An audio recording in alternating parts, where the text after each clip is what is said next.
Hello my dear students, welcome करता हूं मैं भारत पंचाल अगेन आप सबका हमारी नई वीडियो में भारत केमिस्ट्री क्लासेस के यूट्यूब चैनल पर। तो बोर्ड फतेह सीरीज का नया लेक्चर है और जो बच्चे नए हैं उनको बता दूं, board Fateh series is for your chemistry revision, जिसमें हम लोग करते हैं previous year question. And previous year question में हम लोग पढ़ेंगे आज पी ब्लॉक एलिमेंट्स को। पी ब्लॉक एलिमेंट्स का पार्ट 1 हम लोग देख चुके हैं, अगर आपने नहीं देखा है तो जरूर देख लो। तो पार्ट 2 के क्वेश्चन आपको स्क्रीन पे दिखाई दे रहे होंगे और वो ज्यादा अच्छे से आपको तभी समझ में आएंगे अगर आपने कंसेप्ट बहुत अच्छे से कर रखा है। कंसेप्ट के लिए मैं बोलूंगा वन शॉट देख लेना, या फिर पूरा एक्सप्लेन लेक्चर बनाए हुए हैं, वो मैं लिंक डाल दूंगा डिस्क्रिप्शन में, चेक कर लेना बेटा जी। तो पहला क्वेश्चन है आपके पास, O3 act as a powerful oxidising agent. Why? O3 एक बहुत बड़ी ऑक्सीडाइजिंग एजेंट का काम करता है। क्यों करता है भी ऐसा? Because O3 have high energy than dioxygen, so it decompose to give O2 plus O। O3 ज्यादा स्टेबल फॉर्म नहीं है, बहुत ज्यादा एनर्जी होती है और हर कोई कम एनर्जी में स्टेबल होता है, तो अपनी एनर्जी को कम करने के लिए टूट जाता है O2 में एंड O में। ये जो नेसेंट ऑक्सीजन है ना, ये इसने रिलीज कर दिया, अब ये किसी और के साथ जाके जुड़ेगा, और जब ये किसी और के साथ जाके जुड़ेगा तो हम कह सकते हैं कि भैया ये क्या है, एक बढ़िया वाला ऑक्सीडाइजिंग एजेंट है। Next question, sulphur in vapour form exhibit paramagnetic behaviour. 2014 में क्वेश्चन आया है और 2019 में क्वेश्चन सुनिए, above 1000 kelvin sulphur shows paramagnetism why. अगर आपको पता हो पैरामैग्नेटिक डायमैग्नेटिक डिपेंड करता है पेयर्ड इलेक्ट्रॉन पे, अनपेयर्ड इलेक्ट्रॉन पे। अगर किसी के पास अनपेयर्ड इलेक्ट्रॉन है तो याद रखना वो चीज क्या रहेगी, पैरामैग्नेटिक रहेगी भाई, है कि नहीं? वो चीज क्या होगी, पैरामैग्नेटिक। और अगर किसी के पास पेयर्ड इलेक्ट्रॉन है तो वो चीज क्या होगी, डायामैग्नेटिक होगी। ओके, अब आपको पता होगा कि सल्फर किस फॉर्म में एग्जिस्ट करता है, ऑक्टा एटॉमिक फॉर्म में एग्जिस्ट करता है जनरली। सल्फर एक सॉलिड होता है रूम टेम्परेचर पे, ठीक है, ये क्वेश्चन बनता है बहुत। जब इसको हीट कर देते हैं ना तो ये डायटोमिक फॉर्म में एग्जिस्ट करने लग जाता है। At high temperature sulphur exist in diatomic form, ठीक है, and have unpaired electron, unpaired electron in pi star. Pi star ये होता है एंटी बॉन्डिंग पाई ऑर्बिटल। इसके पास अनपेयर्ड इलेक्ट्रॉन होते हैं, लाइक जैसे कि O2 के पास होते हैं। इसी वजह से सल्फर जो गर्म कर देते हैं तो ये किस फॉर्म में होता है भाई, पैरामैग्नेटिक नेचर ये शो करता है। क्लियर है? कंफ्यूज मत होना, सिंपल याद रखो यार, पैरामैग्नेटिज्म है तो क्यों होगा, वो अनपेयर्ड इलेक्ट्रॉन की वजह से ही होगा। ठीक है, जब इसको गर्म करते हैं तो इसके पास अनपेयर्ड इलेक्ट्रॉन होते हैं, याद रखना। अगला क्वेश्चन है, अगली दोनों रिएक्शन सेम दी गई है, Fe3 plus plus SO2 plus H2O। देखो क्या दिया गया है आपको, आपको दिया गया है Fe3 पॉजिटिव की रिएक्शन करवाई गई है SO2 एंड H2O के साथ। एंड जो अगला क्वेश्चन है, अगला क्वेश्चन भी आपको यही दे रखा है। अगला क्वेश्चन क्या है, SO2 gas is pass through an aqueous solution of Fe3 positive salt. तो किस में कन्वर्ट होगा ये? तो मैं आपको बताता चलूं,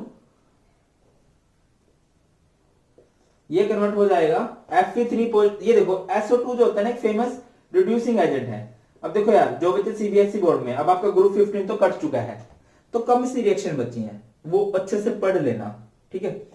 तो भैया Fe3 पॉजिटिव किस में कन्वर्ट हो जाता है, Fe2 पॉजिटिव में, इस पर रिडक्शन हो जाती है, और SO2 से क्या बन जाता है, SO4 2 नेगेटिव बन जाता है एंड ये 4H पॉजिटिव। इस तरह से रिएक्शन होती है किसकी, Fe3 पॉजिटिव की, किसके साथ, SO2 के साथ, सल्फर डाइऑक्साइड के साथ। और हाँ, अगर आप चाहते हो कि मैं सारी पी ब्लॉक की रिएक्शन एक ही वीडियो में करा दूं सो दैट कि आपको याद रहे, आसानी रहे याद करने में, तो कमेंट सेक्शन में बताना। जितने ज्यादा बच्चे बोलेंगे फिर जरूर बनाऊंगा मैं वीडियो, पता लगेगा कितने बच्चे चाहते हैं। Next question, why are the two SO bond in SO2 molecules of equal strength? ये STRENGTH आएगा, ठीक है। SO2 सल्फर डाइऑक्साइड बहुत इंपॉर्टेंट टॉपिक है, इस साल क्वेश्चन बनेगा, और फिर मत कहना सर ने बताया नहीं था। सल्फर डाइऑक्साइड से क्वेश्चन बहुत ज्यादा चांसेस बने। अब देखो, अगर कभी भी आपको ये कह देना, कभी भी किसी भी मॉलिक्यूल में आ जाए कि इनकी बॉन्ड लेंथ इक्वल है, इट मीन समझ आना वहां पे रेजोनेंस है, उनके रेजोनेटिंग स्ट्रक्चर बनते हैं। तो सल्फर डाइऑक्साइड के भी रेजोनेटिंग स्ट्रक्चर बनते हैं भाई, कुछ ऐसे बनते हैं। और जहां पे एक मॉलिक्यूल के रेजोनेटिंग स्ट्रक्चर पॉसिबल हो जाते हैं ना, तो समझ जाना वहां पे बॉन्ड लेंथ क्या रहेगी भाई, इक्वल होगी हमेशा। ठीक है, ये सल्फर डाइऑक्साइड ऐसे बना सकते हैं, ऐसे बना सकते हैं, जनरली ऐसे भी बना सकते हैं। तो जहां पे भी रेजोनेंस होगी वहां पे बॉन्ड लेंथ क्या रहेगी, इक्वल। हमेशा याद रखिए इस बात को। अगले क्वेश्चन की तरफ बढ़ते हैं। Draw the structure of H2S2O8। मुझे कमेंट सेक्शन में बताइए H2S2O8 का नेम क्या होता है। ये एक ऑक्सो एसिड है और फेमस ऑक्सो एसिड है। नहीं पता है तो ऑक्सो एसिड ऑफ सल्फर देख लेना, बन सकता है क्वेश्चन। तो देखिए कुछ ऐसे बनता है इनका स्ट्रक्चर।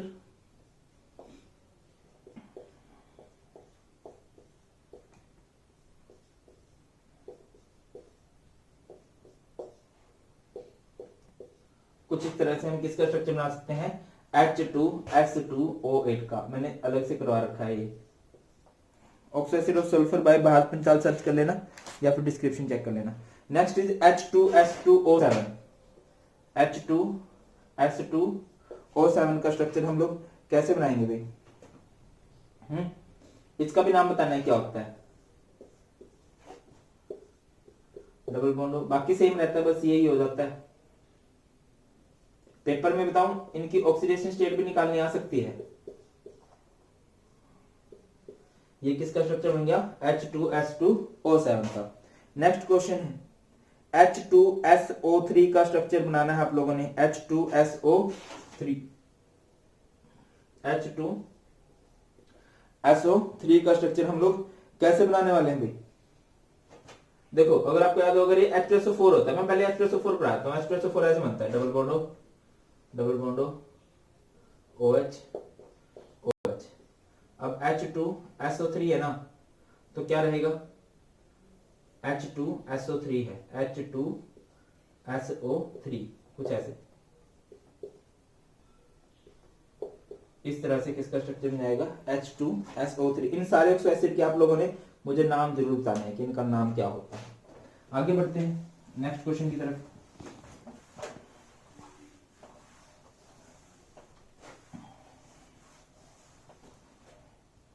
अगला क्वेश्चन देखिए, रिएक्शन करवाई गई है सल्फ्यूरिक एसिड की। सल्फ्यूरिक एसिड किस प्रोसेस से बनता है?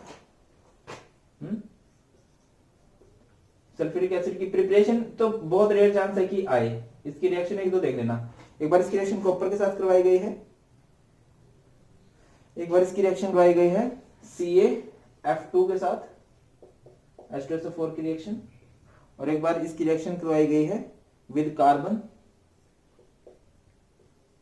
ठीक है, तो प्रोडक्ट मैं बता दे रहा हूं क्या क्या बनेगा। एक बार बनेगा CuSO4, एक बार बनेगा CaSO4। सल्फ्यूरिक एसिड ना एक फेमस ऑक्सीडाइजिंग एजेंट है। जैसे सल्फर डाइऑक्साइड एक रिड्यूसिंग एजेंट होता है ना, वैसे ये ऑक्सीडाइजिंग एजेंट होता है, ये ऑक्सीडेशन करता है। ठीक है, आप देख लेना इनकी ऑक्सीडेशन स्टेट बढ़ चुकी है पहले कंपैरिजन में। कार्बन से क्या बन जाता है, कार्बन डाइऑक्साइड बन जाता है। अब मेन प्रोडक्ट है कि साइड में क्या बनेगा वो आप लोग बैलेंस करके कर लोगे। कॉपर के साथ क्या रहता है, यहाँ पे हम लोग लेते हैं 2H2SO4, तो बनेगा यहाँ पे SO2 एंड 2H2। ठीक है, कैल्शियम इसके साथ क्या बन जाएगा, ये दोनों चीज बाहर निकल जाएंगी। इसमें बन जाएगा 2HF। इसमें क्या बन सकता है, इसमें पूरा तो बैलेंस नहीं हो रहा है, कार्बन में प्लस सल्फ्यूरिक एसिड में। यहाँ पे 2H2SO4 कर दो, उससे जैसे फंडा हो जाएगा कुछ, CO2 बन गया, उसके बाद 2SO2 बन जाएगा एंड प्लस में 2H2O बन जाएगा। अच्छा एक बात मैं बताता चलूं, यहाँ पे दोनों जगह कंसंट्रेटेड है। कंसंट्रेटेड वाले दोनों रिएक्शन में देखो तो क्या क्या बन रहा है, सल्फर डाइऑक्साइड बन रहा है और वाटर बन रहा है। सल्फर डाइऑक्साइड बन रहा है, वाटर भी बन रहा है। नेक्स्ट क्वेश्चन है, concentrated sulphuric acid has carrying action on carbohydrates. क्या होता है कि अगर कोई कार्बोहाइड्रेट है इसको कोयले में बदल देता है। क्यों बदल देता है समझो, जैसे कोई कार्बोहाइड्रेट है, ग्लूकोज की बात कर लेते हैं, ग्लूकोज की नहीं हम बात कर लेते हैं चीनी की, सुक्रोज की, C12H22O11 है मान के चलो। ठीक है, तो क्या होगा जब इस पे सल्फ्यूरिक एसिड डाला जाता है ना, तो एसिड क्या होता है, तेजाब क्या होता है, जो पानी को बिल्कुल खत्म कर देता है। पानी के लिए बहुत लव होता है इसके अंदर, डिहाइड्रेटिंग एजेंट भी होता है, बड़ा फेमस ये। यहां से डिहाइड्रेशन करेगा, सिर्फ कोयला कोयला बचेगा, पानी को सारे को इवापोरेट कर देगा। नेक्स्ट क्वेश्चन है complete the following reaction SO3 plus H2SO4। अब की बार बहुत ज्यादा चांस है ये क्वेश्चन बनेंगे क्योंकि ग्रुप 16 रह गया ना। तो ये बन जाता है H2S2O7, इसे बोलते हैं ओलियम। ओह, मैंने तो आपको एक क्वेश्चन का आंसर कर दिया। अभी H2S2O7 बताया था ना, उसका नाम क्या होता है? ओलियम होता है। नेक्स्ट क्वेश्चन है with the help of chemical equation explain the principle of contact process. Contact process use की जाती है for the preparation of sulphuric acid. मैंने करवाई हुई है, देखनी है तो देख लेना। In brief for the manufacture of sulphuric acid. Sulphuric acid बनाने के लिए कॉन्टैक्ट प्रोसेस कैसे अप्लाई की जाती है, क्या क्या होता है उसमें। अब देखो, सल्फ्यूरिक एसिड बनाने के लिए कौन सी प्रोसेस का यूज किया जाता है भाई? सल्फ्यूरिक एसिड बनाने के लिए यूज किया जाता है कॉन्टैक्ट प्रोसेस का, याद रखना। एक नंबर का क्वेश्चन तो ये भी यूज किया जाता है, आ सकता है मतलब, contact process is used for the preparation of sulphuric acid. अगर पेपर आसान बना तो क्वेश्चन उठ रहता है। अच्छा, आज के लिए जो एमसीक्यू है वो मैं अनअकैडमी पे अपलोड करूंगा, डिस्क्रिप्शन में लिंक चेक कर लेना आज वाला, ठीक है, याद से। चलो, तो सबसे पहले क्या होता है, देखिए 2-3 स्टेप होता है। पहला स्टेप होगा, फिर दूसरा होगा, फिर तीसरा। पहले स्टेप में सल्फर से सल्फर डाइऑक्साइड बनाया जाता है, बर्न किया जाता है सल्फर को, सल्फर डाइऑक्साइड बन जाता है। फिर सल्फर डाइऑक्साइड की ऑक्सीडेशन होती है in the presence of V2O5, ये बन जाता है सल्फर ट्राइऑक्साइड, ठीक है। और सिंस ये रिएक्शन क्या है, रिवर्सिबल है और एक्सोथर्मिक होती है, तो यहाँ पे कुछ स्टेप रहते हैं जिससे मैक्सिमम प्रोडक्शन पाई जा सकती है, वो बाद में देखेंगे। तो अभी इस SO3 पे जब अभी हमने किया था, इसमें हम लोग H2SO4 मिला देते हैं, तो एक इसमें कन्वर्ट हो जाता है ओलियम में, और इस ओलियम पे पानी के बौछार कराते हैं, तो एक इसमें कन्वर्ट हो जाता है भाई H2SO4 के अंदर, ठीक है। इस तरह से सल्फ्यूरिक एसिड बनाया जाता है। ये 3 स्टेप होते हैं, बहुत इंपॉर्टेंट है, जो आपने देख लेने हैं। तो आज की वीडियो में यही 10-12 क्वेश्चन हमने करने थे, बाकी क्वेश्चन करते हैं कल।